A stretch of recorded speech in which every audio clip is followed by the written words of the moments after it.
திருவண்ணாமலை நிலச்சரிவில் சிக்கி உயிரிழந்த 6வது நபரின் உடலானது தற்பொழுது மீட்கப்பட்டிருக்கிறது. விவரங்களை செய்தியாளர் பிரபாகரனிடம் கேட்கலாம். பிரபாகரன், வணக்கம்.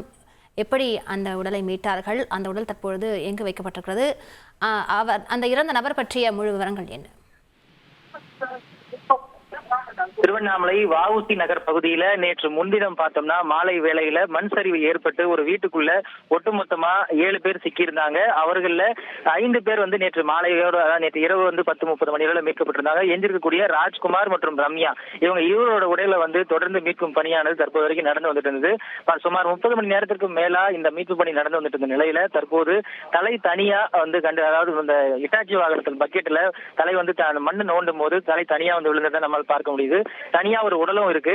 அந்த உடலோட தலையா இல்ல அந்த 2 உடல்களும் கண்டெடுக்கப்பட்டதா இன்னும் கொஞ்ச நேரத்துல தான் நமக்கு தெரிய வரும். தற்போது இந்த இடத்துல பார்த்தோம்னா திருவண்ணாமலை மாவட்ட ஆட்சியர் பாஸ்கர பாண்டியனும் என்டிஆர்எஃப் துணை கமாண்டன்ட் ஸ்ரீதரும் அந்த இடத்துல பார்வையிட்டு இருக்காங்க. தற்போது வீடியோ காட்சிகளை பதிவு செய்யக்கூடாதுன்னு மாவட்ட ஆட்சியர் தொடர்ந்து அறிவுறுத்தி வந்துட்டு இருக்காங்க.